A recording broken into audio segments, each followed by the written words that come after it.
ജാവ്ദേക്കറിന്റെ ചിത്രങ്ങൾ ഉയർത്തിപ്പിടിച്ചുകൊണ്ട്, പ്ലക്കാർഡുകൾ ഉയർത്തിപ്പിടിച്ചുകൊണ്ട് പ്രതിപക്ഷം അതിശക്തമായ പ്രതിഷേധം ആവർത്തിക്കുന്നു. അതെ, അത് തന്നെയാണ്. എന്തായാലും പാർലമെന്റിന്റെ ശൈത്യകാല സമ്മേളനത്തിന്റെ അവസാന ദിവസം പൂർണ്ണമായും പ്രക്ഷുബ്ധമാകും. മറ്റ് സംഭവങ്ങളിലേക്ക് അടക്കം നീങ്ങാൻ ഉള്ള സാധ്യതകൾ പോലും നമുക്ക് തള്ളിക്കളയാനാവില്ല. അത്തരത്തിലേക്കാണ് ഇന്നലെ പാർലമെന്റിൽ നടന്നത്. സാധാരണഗതിയിൽ പാർലമെന്റിൽ ഉണ്ടാകുന്ന സംഭവങ്ങൾക്കെല്ലാം വളരെ വ്യത്യസ്തമായി അത്യസാധാരണവും ഇന്ത്യക്കാകെ നാണക്കേട് എന്ന് പറയാൻ കഴിയുന്ന, ഇന്ത്യൻ പാർലമെന്റിന്റെ ചരിത്രത്തിന് തന്നെ നാണക്കേട് എന്ന് പറയാൻ കഴിയുന്ന തരത്തിലേക്കൊക്കെയുള്ള സംഭവങ്ങളാണ് ഇന്നലെ ഉണ്ടായത്. കായികമായി പാർലമെന്റ് ഹാളിന് പുറത്തുവച്ച് പ്രതിപക്ഷ നേതാവ് 2 എംപിമാരെ ആക്രമിച്ചു, ഒരാളുടെ തല പൊട്ടിയെന്ന് എംപിമാർ തന്നെ പരസ്യമായി പറയുന്നു. ആ വിഷയത്തിൽ അവർ പോലീസിൽ കേസ് കൊടുക്കുന്നു. പോലീസ് പ്രതിപക്ഷ നേതാവിനെതിരെ FIR എടുക്കുന്നു. ഒരു വനിതാ MP തന്നെ അപമാനിച്ചു, തന്റെ സ്ത്രീത്വത്തെ അപമാനിച്ചു, തന്റെ ശരീരത്തോട് വളരെ ചേർന്ന് നിന്ന് തന്നോട് ആക്രോശിച്ചു എന്നെല്ലാം രാഹുൽ ഗാന്ധിക്കെതിരെ പരാതി ഉന്നയിക്കുന്നു. ആ പരാതി രാജ്യസഭയിലാണ് ഉന്നയിച്ചിരിക്കുന്നത്. ഇനി അതും പോലീസ് കേസായി മാറിയാൽ അതും മറ്റൊരു തരത്തിലേക്കുള്ള വിവാദത്തിന് വഴിതെളിക്കാനുള്ള സാധ്യതയുണ്ട്. മറിച്ച് പ്രതിപക്ഷം ഉന്നയിക്കുന്നത് അംബേദ്കർ വിഷയത്തിൽ നിന്ന് ശ്രദ്ധ മാറ്റാൻ വേണ്ടിയുള്ള ഭരണപക്ഷത്തിന്റെ ബോധപൂർവമായ നാടകങ്ങളാണ് ഇതെല്ലാം എന്നുള്ള ആരോപണം ഉന്നയിക്കുന്നു. മല്ലികാർജുൻ ഖർഗെ പോലെ 82 വയസ്സുള്ള ഇന്ത്യൻ പാർലമെന്റിലെ തന്നെ ഏറ്റവും തലമുതിർന്ന നേതാക്കളുള്ള ഒരാളായ മല്ലികാർജുൻ ഖർഗെ ഭരണപക്ഷ എംപിമാർ ഉന്തിലും തള്ളിലും പെടുത്തി താഴെ വീഴ്ത്തുന്നു. ഇതിന്റെ ദൃശ്യങ്ങൾ പാർലമെന്റ് ദൃശ്യങ്ങൾ പരിശോധിച്ചാൽ വ്യക്തമാകുമെന്ന് പ്രതിപക്ഷ നേതാവ് തന്നെ പറയുന്നു. പക്ഷേ ഒരു ഭാഗത്ത് നിന്ന് ആക്രമണം ഉണ്ടായി എന്ന് പറയുന്നു, മറുഭാഗം ഈ ആക്രമണ വാർത്തകൾ പൂർണ്ണമായി നിഷേധിക്കുകയും തങ്ങളുടെ പക്ഷത്തുള്ളവരെയാണ് ആക്രമിച്ചതെന്ന് പറയുകയും ചെയ്യുന്നു. എന്താണ് ഇതിന്റെ യാഥാർത്ഥ്യമെന്ന് നമുക്ക് ഇപ്പോഴും തിരിച്ചറിയാൻ കഴിയുന്നില്ല. ഇതിലിപ്പോഴും ആളുകൾക്ക് അത്ഭുതപ്പെടുത്തുന്ന ഒന്ന്, പാർലമെന്റിന്റെ മുക്കിലും മൂലയിലുമെല്ലാം തന്നെ വീഡിയോ സംവിധാനങ്ങളുള്ളതാണ്. അവിടെ ദൃശ്യങ്ങൾ മാത്രമല്ല, അവിടുത്തെ ശബ്ദമടക്കം റെക്കോർഡ് ചെയ്യുന്ന വീഡിയോ സംവിധാനങ്ങളുണ്ട്. ഈ വീഡിയോ സംവിധാനങ്ങൾ പരിശോധിച്ചു കഴിഞ്ഞാൽ നിമിഷങ്ങൾക്കുള്ളിൽ തന്നെ എന്താണ് അവിടെ നടന്നത് എന്നത് സംബന്ധിച്ച് കൃത്യമായി തിരിച്ചറിയാൻ കഴിയുന്നതേ ഉള്ളൂ. പക്ഷെ അത് സംബന്ധിച്ച് ഏതെങ്കിലും ഒരു വാർത്ത പുറത്തു വരികയോ അല്ലെങ്കിൽ അത് സംബന്ധിച്ച ദൃശ്യങ്ങൾ പരിശോധിച്ചെന്നോ ഇല്ലെന്നുള്ള ഒരു വിശദീകരണം ഒന്നും തന്നെ പുറത്തു വരുന്നില്ല. അതുകൊണ്ട് തന്നെ രണ്ട് ഭാഗത്തും സംശയങ്ങൾ നിലനിൽക്കുകയാണ്. രാഹുൽ ഗാന്ധി അങ്ങനെ ആ തരത്തിൽ കായികമായി ഭരണപക്ഷ എംപിമാരെ ആക്രമിച്ചുവെങ്കിൽ അത് ഇന്ത്യൻ ജനാധിപത്യത്തിന് തന്നെ നാണക്കേടാണ്. ഒരു പ്രതിപക്ഷ നേതാവ് കായികമായി മറ്റുള്ളവരെ ആക്രമിക്കുക എന്നുള്ളത്, അല്ലെങ്കിൽ ഒരു സ്ത്രീയോട് അപമര്യാദയായി പെരുമാറിയെങ്കിൽ അതും ഇന്ത്യക്ക് തന്നെ നാണക്കേടായ ഒന്നാണ്. ഇനി അതല്ല, മറിച്ച് ഈ വിഷയത്തിൽ നിന്ന്, അംബേദ്കർ വിഷയത്തിൽ നിന്ന് ശ്രദ്ധ മാറ്റാൻ വേണ്ടി ബോധപൂർവം BJPയും ഭരണപക്ഷവും ചേർന്നുകൊണ്ട് രാഹുൽ ഗാന്ധിയെ ടാർഗറ്റ് ചെയ്ത് ആക്രമിക്കാൻ വേണ്ടി ഇത്തരത്തിലേക്കൊരു കേസും അപവാദങ്ങളും പറയുകയാണെങ്കിൽ അതിൻ്റെയും സത്യാവസ്ഥ പുറത്തു വരേണ്ടതുണ്ട്. ഇതെല്ലാം പുറത്തു വരാനുള്ള ഏറ്റവും എളുപ്പമാർഗം ഈ വീഡിയോ ദൃശ്യങ്ങൾ പുറത്തു വരിക എന്ന് തന്നെയാണ്. പക്ഷെ അത്തരത്തിലേക്കുള്ള പരിശോധനയോ അത്തരത്തിൽ പരിശോധിച്ചിട്ട് എന്താണ് അതിലുള്ളത് എന്ന് കണ്ടെത്തുകയോ അത് പറയുകയോ ഒന്നും ചെയ്തിട്ടില്ല. സ്പീക്കറുടെ ഭാഗത്തു നിന്ന് അത്തരം നടപടികളൊന്നും ഉണ്ടായിട്ടില്ല എന്നുള്ളതാണ്. എന്തായാലും ഇന്ന് രാവിലെ ശരിക്കും സംഘർഷാന്തരീക്ഷത്തിലേക്ക് തന്നെ, തെരുവിലൊക്കെ എങ്ങനെയാണോ സമരം ചെയ്യുന്നത് ആ അത്തരമൊരു സംഘർഷാവസ്ഥയിലാണ്. ഒരു ഭാഗത്ത് ഭരണപക്ഷ എംപിമാർ കൂട്ടം കൂടി നിന്ന് പ്രതിപക്ഷ നേതാവിനെതിരെ അദ്ദേഹത്തിനെ സസ്പെൻഡ് ചെയ്യണം ആവശ്യപ്പെട്ടുകൊണ്ട് മുദ്രാവാക്യം വിളിച്ച് ജാഥയായി മുന്നോട്ട് പോകാൻ ശ്രമിക്കുന്നു. മറുഭാഗത്ത് പ്രതിപക്ഷവും ആഭ്യന്തരമന്ത്രി അമിത്ഷായുടെ രാജി ആവശ്യപ്പെട്ടുകൊണ്ട് അമിത്ഷാ മാപ്പ് പറയണം എന്നാവശ്യപ്പെട്ടുകൊണ്ട് അവരും പ്രകടനമായി തന്നെ പാർലമെന്റിനുള്ളിലേക്ക് കടക്കാൻ ശ്രമിക്കുന്നു. സ്വാഭാവികമായും പാർലമെന്റ് നടപടികൾ തുടങ്ങാൻ ഇനി മിനിറ്റുകൾ മാത്രമാണ് ബാക്കിയുള്ളത്.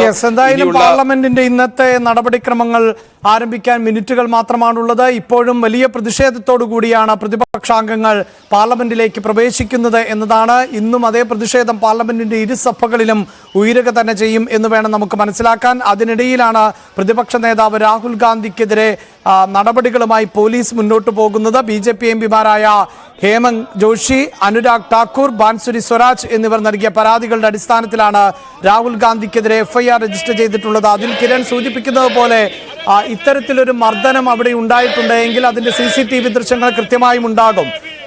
നിലവിൽ ഇങ്ങനെയൊരു പരാതി നൽകുമ്പോൾ, പോലീസ് അന്വേഷിക്കുമ്പോൾ ഈ ദൃശ്യങ്ങളടക്കം ആവശ്യപ്പെടുമെന്നത് സ്വാഭാവികമായും BJP നേതാക്കൾക്ക് അറിവുള്ളതാകണം. അപ്പോൾ ഏത് നിലയിലാണ് ഈ പരാതിയെ നമ്മൾ കാണേണ്ടത്? കൃത്യമായ വിവരങ്ങൾ ഇല്ലാതെ ഒരു പരാതി നൽകുമോ എന്ന സംശയം. അതിനപ്പുറത്ത് ഈ പുറത്തെ പ്രതിഷേധങ്ങളിൽ നിന്ന് വാർത്താശ്രദ്ധ മാറുന്നതിന് വേണ്ടിയുള്ള ഒരു ശ്രമം എന്ന പ്രതിപക്ഷത്തിന്റെ ആരോപണം. അഭിലാഷ്, ഈ വിഷയത്തിൽ എന്താണ് വസ്തുത എന്ന് നമുക്കിപ്പോൾ കൃത്യമായി പറയാൻ കഴിയില്ല. രണ്ട് കൂട്ടരും ഉന്നയിക്കുന്ന വാദങ്ങൾ അതിലേതാണ് ശരിയെന്ന് നമുക്ക് കണ്ടെത്തണമെങ്കിൽ അതിന് ഏതെങ്കിലും തരത്തിൽ തെളിവുകൾ വേണം, അല്ലെങ്കിൽ പാർലമെന്റിൽ സ്പീക്കർ തന്നെ ഇത് പരിശോധിച്ചിട്ട് ഈ വിഷയത്തിൽ ഇന്ന സംഭവം നടന്നിട്ടുണ്ട് എന്നുള്ളത് പറയണം. സാധാരണഗതിയിൽ പാർലമെന്റുമായി ബന്ധപ്പെട്ട പാർലമെന്റിനുള്ളിലോ പാർലമെന്റ് പരിസരത്തൊക്കെ ഉണ്ടാകുന്ന അല്ലെങ്കിൽ പാർലമെന്റ് മന്ദിരവുമായി ബന്ധപ്പെട്ടുണ്ടാകുന്ന വിഷയങ്ങളിലൊക്കെ പോലീസ് കേസിലേക്ക് പോവുകയല്ല ചെയ്യുന്നത്. അത്തരം വിഷയങ്ങളൊക്കെ സ്പീക്കറുടെ അധികാര പരിധിയിൽപ്പെടുന്ന വിഷയങ്ങളായതുകൊണ്ട് സ്പീക്കർ തന്നെ പരിശോധിച്ച് അതിന് പരിഹാരമുണ്ടാക്കുകയാണ്. പാർലമെന്റിൽ ഇങ്ങനെ ഒരു പ്രതിപക്ഷ നേതാവ് ഇത് ഈ ഇന്ത്യൻ പാർലമെന്റ് ചരിത്രത്തിൽ ഏതെങ്കിലും ഭരണപക്ഷ എം പിയെ കായികമായി നേരിട്ടു അല്ലെങ്കിൽ അവരുടെ ഇപ്പോൾ യഥാർത്ഥത്തിൽ ഒരാളുടെ തല പൊട്ടി വരുന്ന രംഗമാണ് നമ്മൾ ഇന്നലെ കണ്ടത്.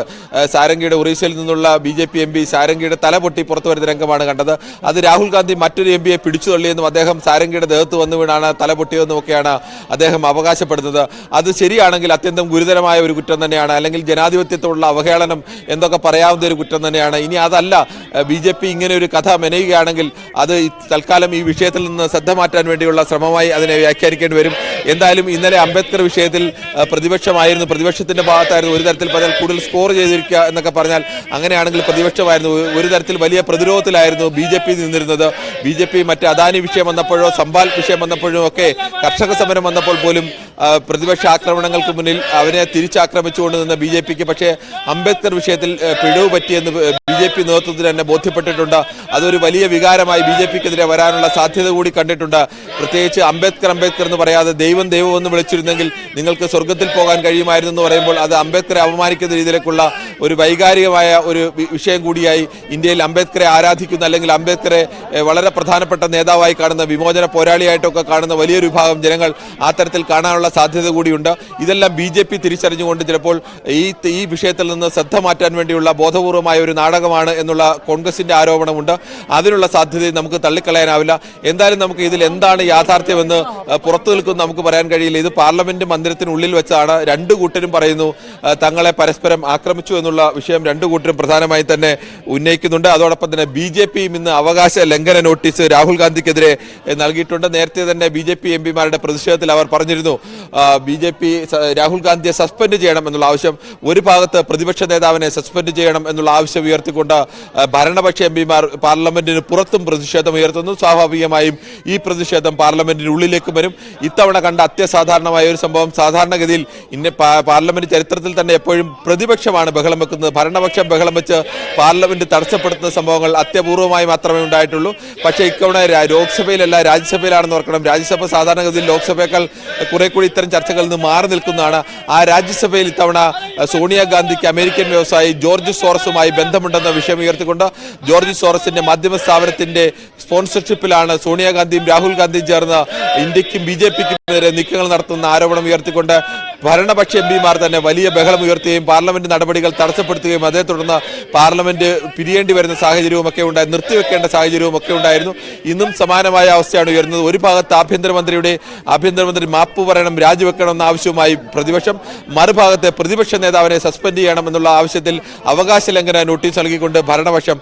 അത്തരം പ്രക്ഷുബ്ധമായ ഒരു അന്തരീക്ഷത്തിലാവും അല്പസമയത്തിനുള്ളിൽ പാർലമെന്റിന്റെ ഇരുസഭകളും ചേരുക. പാർലമെന്റിന്റെ ശൈത്യകാല സമ്മേളനത്തിന്റെ അവസാന ദിവസം ആണ് ഇന്ന്. സഭാ സമ്മേളനം ആരംഭിക്കാൻ ഇനി ഏതാനും മിനിറ്റുകൾ മാത്രമാണ് ശേഷിക്കുന്നത്. അല്പസമയത്തിനകം തന്നെ ഇരുസഭകളും സമ്മേളിക്കും. എന്നാൽ ഇന്നും പ്രതിപക്ഷ പ്രതിഷേധം അതിശക്തമായി തന്നെ സഭയ്ക്കുള്ളിൽ പ്രകടമാകും എന്ന് വേണം നമുക്ക് അനുമാനിക്കാൻ. നേരത്തെ വിജയ് ചൗക്കിൽ പ്രതിപക്ഷ അംഗങ്ങൾ ഒരുമിച്ച് എത്തിയിരുന്നു. അവിടെ നിന്ന് മുദ്രാവാക്യം മുഴക്കിക്കൊണ്ട് ആണ് പാർലമെന്റിലേക്ക് പുറപ്പെട്ടത്. അതോടൊപ്പം തന്നെ അംബേദ്കറിന്റെ ചിത്രങ്ങൾ അടങ്ങിയ പ്ലക്കാർഡുകൾ ഉയർത്തിക്കാണിക്കുന്നുണ്ട്. അമിത്ഷാ മാപ്പ് പറയണം എന്നാവശ്യപ്പെട്ടുകൊണ്ടുള്ള പ്ലക്കാർഡുകൾ ഉൾപ്പെടെ ഉയർത്തിക്കൊണ്ടുള്ള പ്രതിഷേധം ആണ് വിജയ് ചൗക്കിൽ കണ്ടത്. അവിടെ നിന്ന് പ്രതിഷേധവുമായാണ് പ്രതിപക്ഷ ബ്ലോക്ക്, ഇന്ത്യ ബ്ലോക്ക് ഇപ്പോൾ പാർലമെന്റിലേക്ക് എത്തിയിട്ടുള്ളത്. ഇടവേള